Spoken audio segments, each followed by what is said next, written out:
Golly, here's a stool. It's all right. What? If you get tired. Oh, okay. I'll remember that.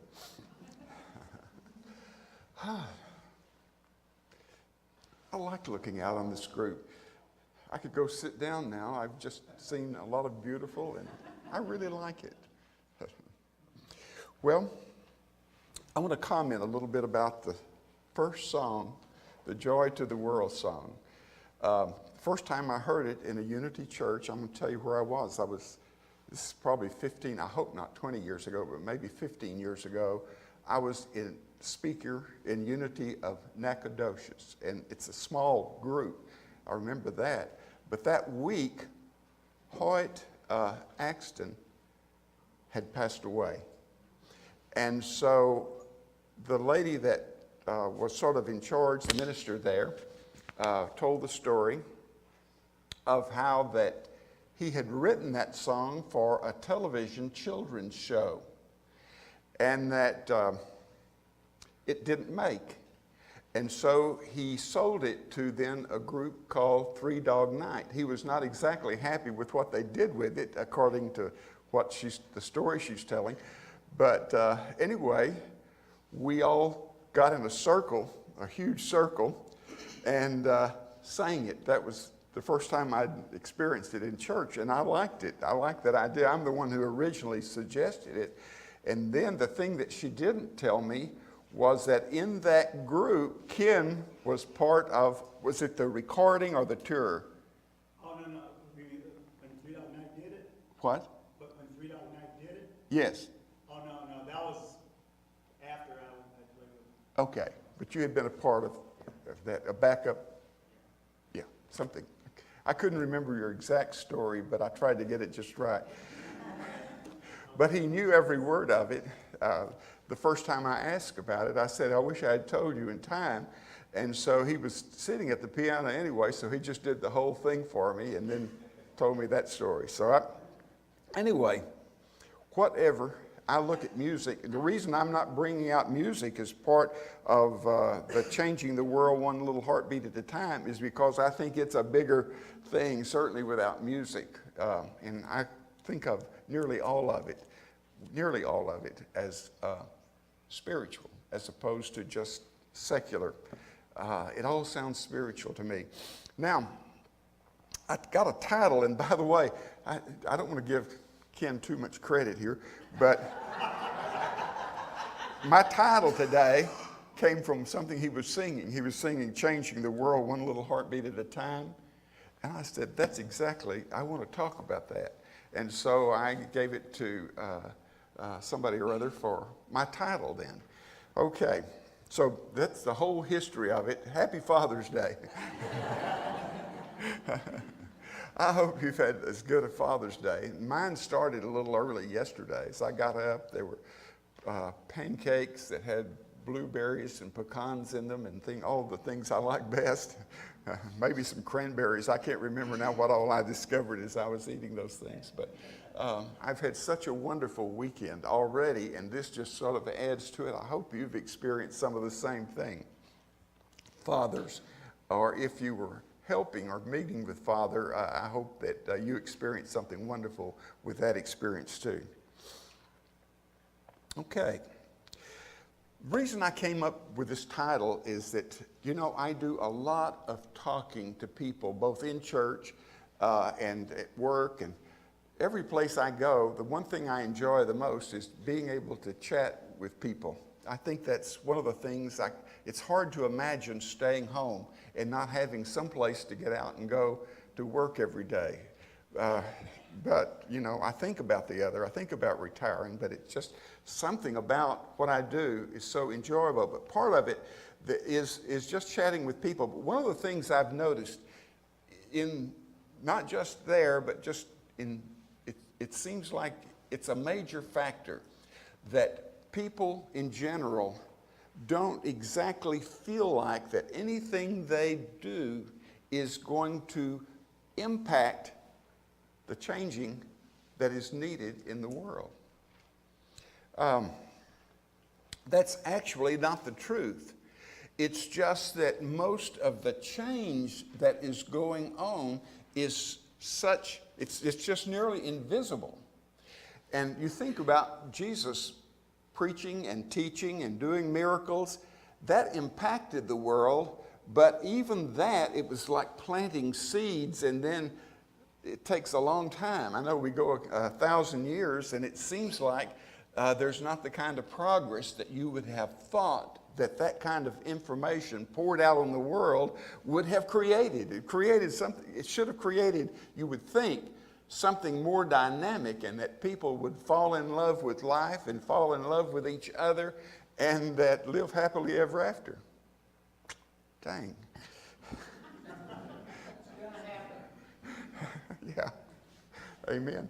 But that isn't the way. Have a tendency, each one of us, to minimize the effort that we put in to changing the world. We seem to minimize it. I know that most of the time I feel the same way. It's hard to imagine that anything I have ever done would actually contribute to changing anything in the world. But then when you get to thinking about it and get to really going over this in your mind, and then when you get a metaphysical look at yourself to see that you are so much more than this body, and that all of that spiritual part of you is impacting the world. It's maybe invisible, maybe you don't see any effect, maybe you don't even in those around you see any effect, but it's the truth, because I think that we get this attitude because we see ourselves so separate frequently from the world and from God, but this again isn't the truth. So here is the thing to think about. We are much more than we appear to be. Now, there was a time that scientists declared that we were a physical body and that somehow developed a brain and a mind. Well, I can tell you that that's not what they teach anymore. Now it has dawned upon them, upon scientists, that we are thought that has created a body. All right. It's Charles Fillmore that said, God is mind. Thinking of all of the descriptions of God is like everything, but the word keeps coming up in his teachings and in his books, which I think I have all of them, that God is mind, that the energy of the universe is intelligent, it's listening, it's organizing, it's doing all of these things are happening, and it's on our side. It's in support of us. So with all that in mind, then we're more.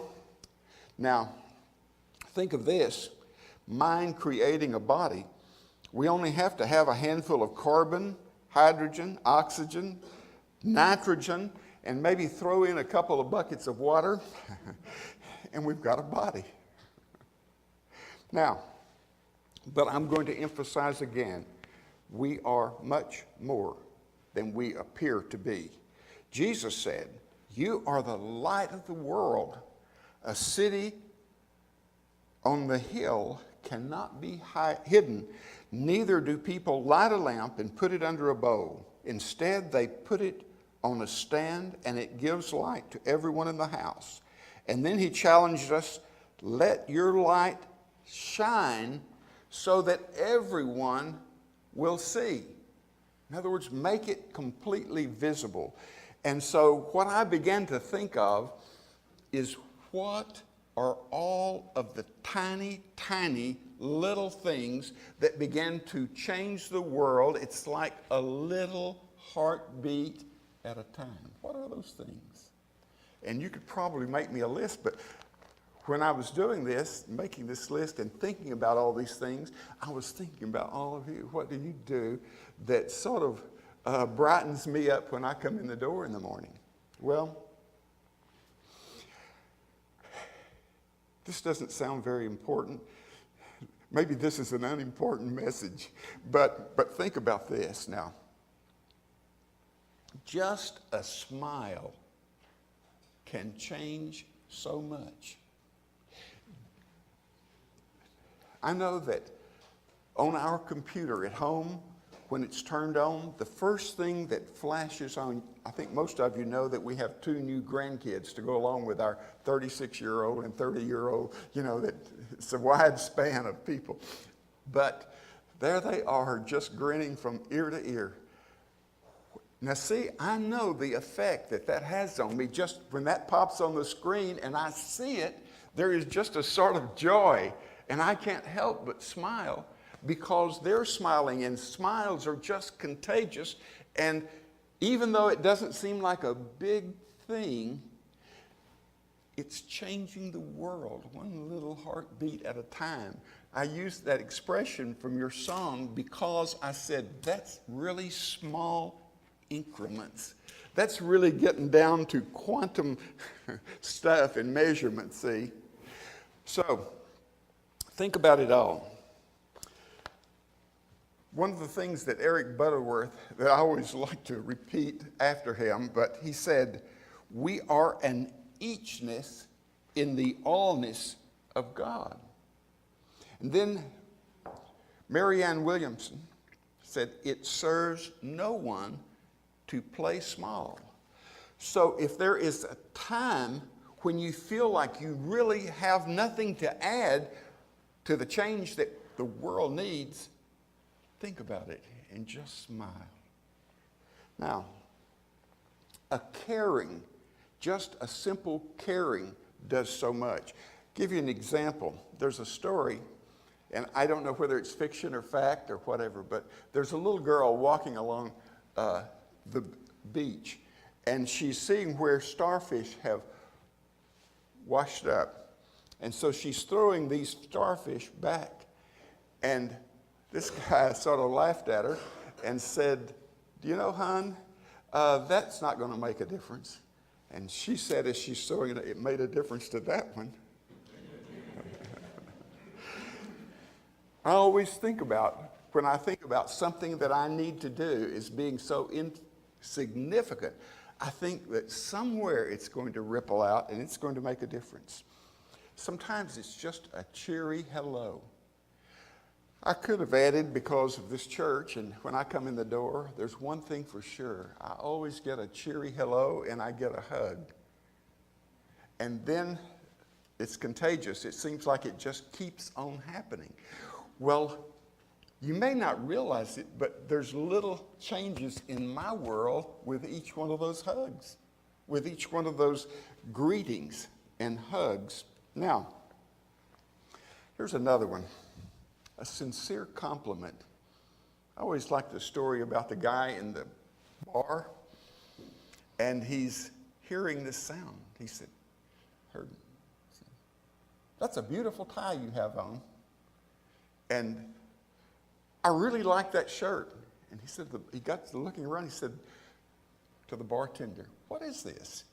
And he said, oh, it's the peanuts, they're complimentary. It's terrible.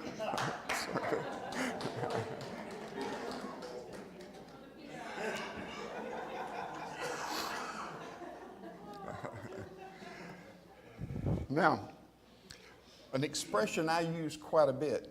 I know people, sometimes I'm talking to people on the phone and I end it with, even if it's somebody I don't know, it doesn't matter, but I frequently end it with, well, God bless you.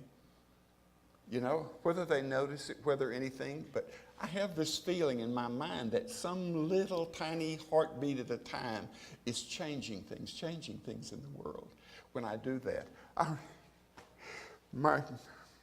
One of my favorite times, I'm in Quebec in Canada, and most of it, the language I hear is French. So I said something or other to somebody, and then this guy who spoke English too said something, it was a little bit sharp. I mean, it wasn't real mean, but it was one of those things like, you know, dirty American type thing, you know. But then I said to him, I smiled at him, I said, well, God bless you. Well, I was getting on an elevator. Well, he wasn't going up, but he got on the elevator too, just to say, well, God bless you too. I thought that was a wonderful moment in my life because I thought, well, do you know, I didn't react badly to sarcasm or whatever it was. I can't remember just how to describe what was happening. But then, just simple kindness. I know that I watch occasionally, I get on the end of the Ellen show, and she always ended it, be kind to one another. I think, you know, that's really good advice. You don't want to, it's not like doing a miracle and raising somebody from the dead, but it's really very good if you can just show kindness. I know that recently, and I wondered about this, but I went to a dermatologist because Pat was concerned. I'm not going to take off my shirt or anything, but all these little moles and things that are developing, and she was concerned about it. And so she told him, he wanted to see it all. And he said, that's just old age barnacles.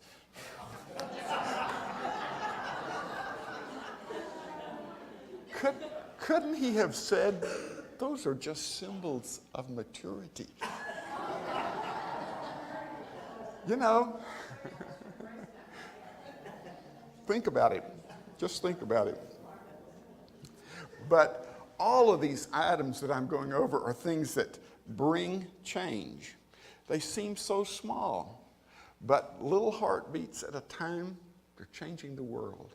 I know that so many people that I talk to have said, and I've heard this on TV, that people, politicians mostly, but saying that the world is in worse shape than it's ever been in. Well, I grew up when everybody, like in the late 30s, is the first time I remember listening to the radio with my dad.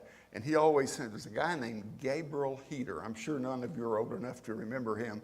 But somebody's shaking their head back there. They do remember him. But that's my favorite, that was my dad's favorite newscaster. And so we watched him. And there was always that, in the late 30s and up till World War II, there was always that thought of what is happening terrible and happening in Europe and what is happening in Asia with Japan, and all these things were going on. And it just seemed like that if you listened long enough to what people thought, that it was the end of the world was coming really soon. I remember as a child thinking, boy, this is a horrible thing, you know. But then I remember remember 1962, what kind of year that was? Some of you can remember that. But that was the only time in my life I've had a bomb shelter. And the reason I had it is I bought a house in 1962, and the lady I bought it from sold fallout shelters, or whatever they were called back then. But I went down there once or twice, and concrete was poured over it, and it extended the patio and everything. But you know, in October of '62, when there was all this threat of the nuclear war, I didn't go down there. I didn't even put any food down there or stock it or anything. For some reason, it felt like that it was either going to be all right, or if it took everybody else, I wanted to go too. One of those two things. But there was dangers, and then it just keeps on going on. I mean, I'm not going to spend my time talking about all of the dangers that people talked about through all the years that I've been on the planet, but it was constant, as though things are really bad, you know, and they could get worse. And that thought. And so I say, well, do you know that's a state of mind? And I just refuse to get into that state of mind, because I believe somehow, you may not see it and you may disagree with me, and that's all right. But I see things as just in small increments as getting better, regardless of what. And man, I have been praying for the people in Orlando, and that's been a real thing on my mind. And you can't turn on the television without hearing about it. But it's that belief. It's that belief of mine that things still, and in spite of all of that and all the threats, that given enough time, that everything somehow is expanding toward God's good. Is that too much optimism? No. If you believe it, it helps what you're experiencing. If you don't believe it, there's no need faking it out to yourself. But if you believe it, it adds to the spiritual experience you're having on a day-to-day basis, if you have that optimism in you. Now,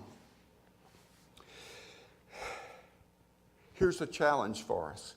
And boy, this is the place to come to talk about it, because this is, I could say this is where I learned it, but I did know this before, but there's certain examples. But keeping attitude positive and upbeat. That's what I like about our music here, Ken. Would you call this upbeat? I think we could. That's a very minor way to say it. It's absolutely over the top. It's wonderful. Now, I had the good fortune, and I was mentioning late 30s and everything, but in 1938, I think it was, times were so bad out in a little town where we lived, we moved in with my grandmother. Now, that was probably the luckiest thing that ever happened to me in the whole world, is because she was an eternal optimist. She was rather childish and didn't really see the big picture of how terrible things were getting. And so we were just like best friends. Imagine a 5-year-old and a 70-year-old, and we're both sort of childish. I mean, I was certainly, and she was rather childish. And I remember all the things that we would do. We would sit on the front porch. There was a big swing on the front porch. We would sit on it, and she dipped snuff. She had it in little cans. And so she would mix for me some chocolate and sugar in that and get me a little piece of a peach limb, peach tree limb, and sort of smash it up, and then I could dip along with her. And we would listen. And we would listen to the radio. We'd put it in the window to where we could hear it and plug it in. And this was the day when the big songs were that we liked. These were our two favorites: "Walk on the Sunny Side," and the other one was "You Are My Sunshine." And they would be on every time. And I'm trying to remember. I wrote down that I think the group that sang them was called the Chuckwagon Gang. There was also another group at that time, but the Light Crust Doughboys or something or other. I don't know whether you remember. Not very many people shook their heads, so I'm... But keeping a very positive and upbeat attitude, this, I'm promising you, this changes the world. This, you can't see it, but it's changing at some level, changing the world. Now, we get into the bigger things. The smile is great. But I'm going to tell you right now, in our world, somehow, deep in our hearts, we need to feel acceptance for everybody. We say that we are bits and pieces of God, that we have divinity within us. But the thing oftentimes is that when we see people that are different than ourselves, whether it's the color, the language, the sexual orientation, that whatever, it just ripples out to many different things. I mean, there's no end to what I could go on about differences. But when we reach a point and a state of mind to where we see the Christ in everyone, we see that divinity within everyone, and that whatever that person is, it's an expression, a real expression of God, expressing uniquely as them, whatever their language, whatever you see about them. Because to feel greater or smaller or anything besides absolutely on the level with everybody, then we're missing something. We're missing one of the great blessings. And I believe this acceptance, and part of it, I think, ripples out to the point to where if we accept everyone, then there begins to be more of a self-acceptance. Somehow, it's like magic, but it works. Now, I said we were getting into the heavier things because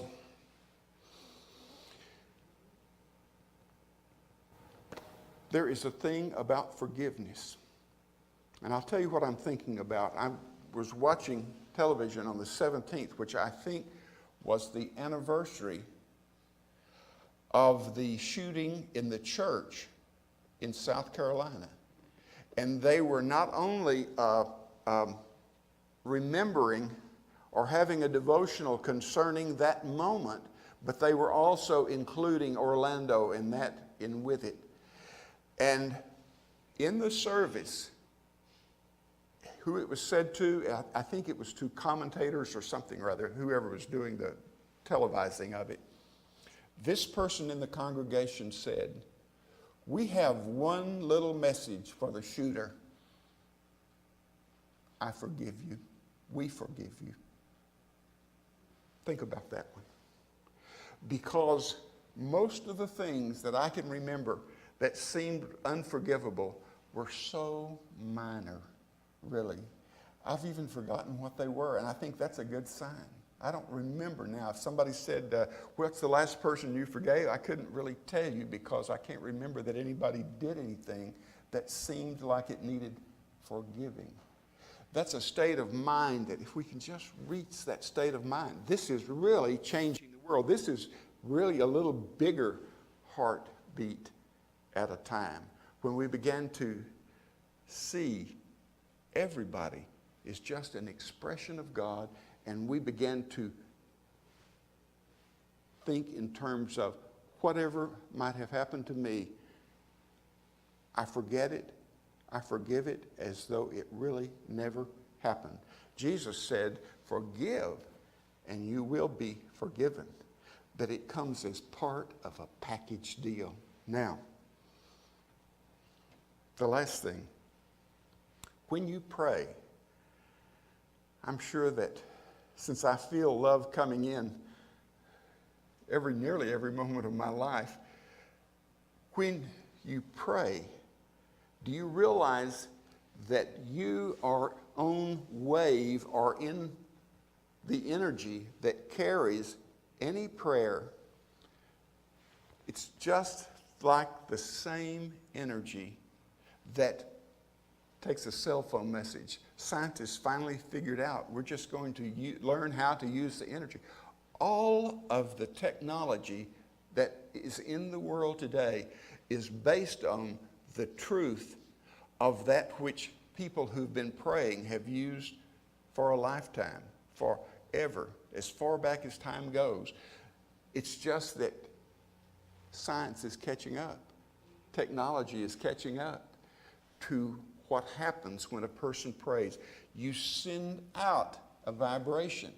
You send out a vibration that affects the person. One of the things in my prayer that I do is that I send love. I send love. And if someone has done something, and rarely ever does this happen in my life anymore, but this week, I had someone and we're doing some construction work, and the person responsible really didn't like what we had done. And so I thought, well, I'll refund whatever payment I've got, and I'll get out of their way and let them get somebody that can please. And so anyway, we got it all straightened out the next day, and it wasn't very serious. It didn't cost very much. But that night, the one thing I did was say, I'm sending love. I'm sending love. I want this person to feel love. Anybody that has anything, say, like against you, that is trying to be your enemy, or that even in the very vaguest thought looks like an enemy, send them love. Let me tell you what happens. These things that I've been talking about, including sending love. When we began practicing all of these, and I'm sure that you're at this experience too, but it affects the change in the world that we would like to see, little bits, little heartbeats at a time. But let me tell you where the big change comes in. It's inside of here. It begins to change, and I'll tell you what happens. You begin to fall in love with life itself. How it happens, I don't know, but that is the absolute truth. you begin to fall in love with life itself. This is my prayer for you, that you'll have that feeling within you, falling in love with life, falling in love with your own life, falling in love with whatever life is out there. God bless you.